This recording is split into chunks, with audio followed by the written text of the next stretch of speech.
Bungie has just issued a massive change to the Call to Arms event, and this has competitive players mad and casual players happy. Let's jump right into it. Welcome to the second week of Call to Arms. Based on your feedback, we've deployed the following changes to the event. Score thresholds for all activities have been adjusted.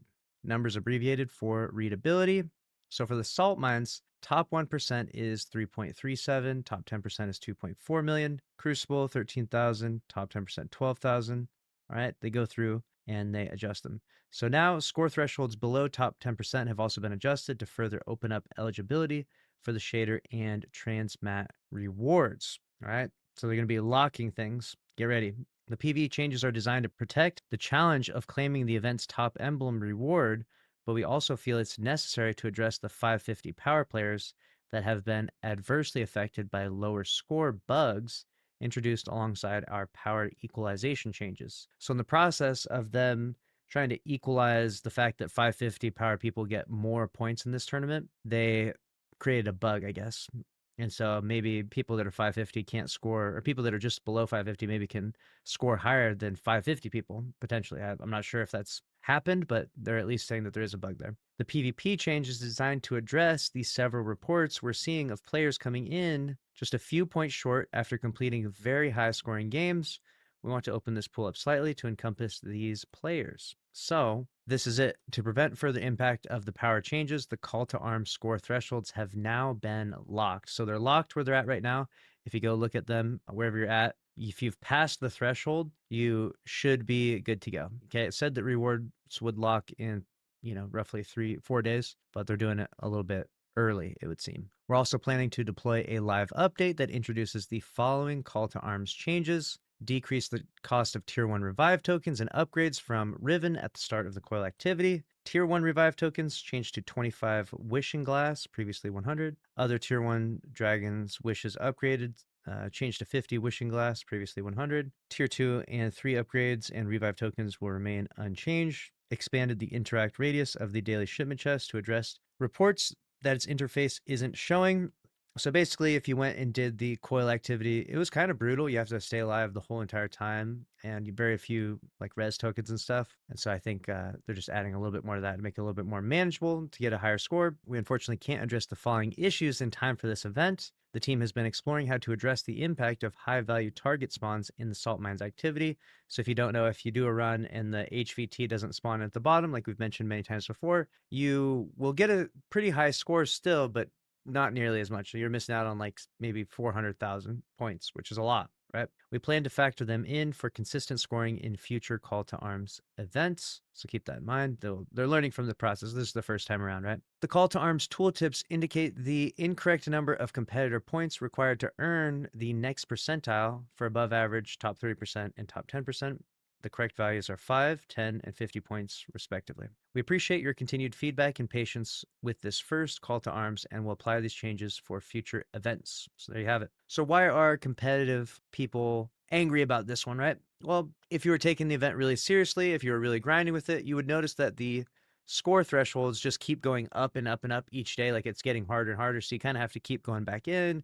You're, min-maxing your builds. You're searching for new ways to score more points in every little tiny way possible. And, it made it pretty competitive, actually. It was actually pretty competitive at scoring, the top 1% in all 5 categories was you're a G if you're pulling that off, right? You're definitely sweating it out there. And so now that things are locked preemptively, this gives the more casual audience a chance to catch up and to unlock the emblem and things like that, which basically makes it much more casual friendly, right? A lot more people will unlock this emblem, which I have no problem with this.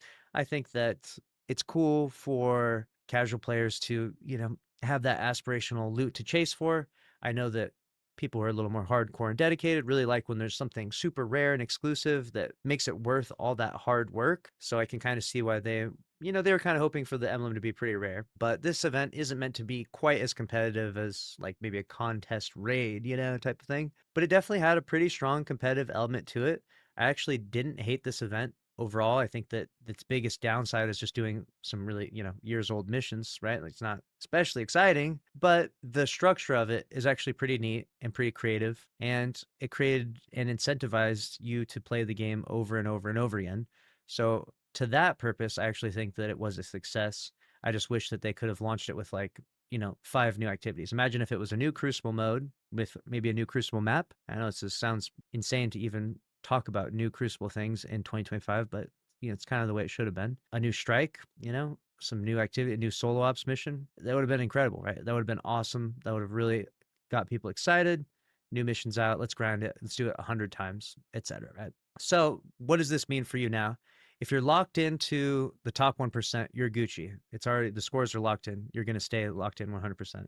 At 1%. So if you're past 310 points, then you're good. You don't really need to play it anymore. If you're not, then the thresholds are going to stay static now, which means that you just need to do the thing necessary to get to that threshold. So that could be involving leveling up a little bit more, potentially, or clearing the whole activity with, killing the high value target, like in the salt mines, right? They couldn't remove that in time. So you need to clear it pretty fast and kill that HVT, etc. Or maybe just absolutely slay it out in Crucible zone control. One of the above options will get you up there and get you to 310. We did do a video recently where we talked about the build we're using in salt mines. So if you're wondering how people are getting to 3.4, it's actually pretty easy, actually pretty chill once you have the right build on. It's pretty much just running around punching 1,000 things and eating crayons. So that is Bungie's update. Obviously, people are going to take it one way or the other. I think it's okay. I think this is their first iteration. I really want to see more things like this in Destiny 2. Genuinely, I want to see more things like this. So I don't want to roast Bungie so hard, but clearly, they missed the mark on a few things. And it would be really nice if they could learn from this and do this again in the future, and it actually be pretty hyped. Adding the accessibility to get all those call to arms weapons in one event is cool. Maybe some new weapons, just saying, you know what I'm saying? There's some potential here. This event really does have all the workings of what a Destiny event needs. Like, this does have the things that a Destiny event needs. It's hardcore, but not so hardcore that casuals would never touch it, right? That's kind of what contest raids have turned into. Contest raids are hardcore. You ain't doing those. Comment down below if you're doing contest raids. Most of you aren't even doing them. You're like, dude, that's just way too hardcore for me. This, though, is not that hardcore, right? You could at least, anyone can jump in and clear the damn salt mines. You know what I'm saying? And when you clear it, you get a score threshold. And you think, okay, maybe I could clear it a little faster. Okay, maybe I could clear it even more faster. Maybe I'm going to watch Lucky 10P's build and how he's clearing it in 4 minutes. Okay, maybe I can clear it in 4 minutes. Maybe I can clear it in 5 minutes to start off. Just set yourself a reasonable goal. And then you get a run where you clear it in 5 minutes and you kill the high value target. And just like that, you're in the top 1%. You went from being a really casual player that really did not sweat it out. And now suddenly we've converted you. We've turned you into a Destiny, semi-hardcore player, which is good. This is kind of the type of thing we need to do in Destiny. Because one, it feeds the people who want to play Destiny a reason to log in and play, even if they're doing years old missions this time around. It feeds you something to do. There's really valuable loot, really cool cosmetics along the way. This is good. I'm not too mad, too angry about this update. Let me know what you think down in the comment section below, though.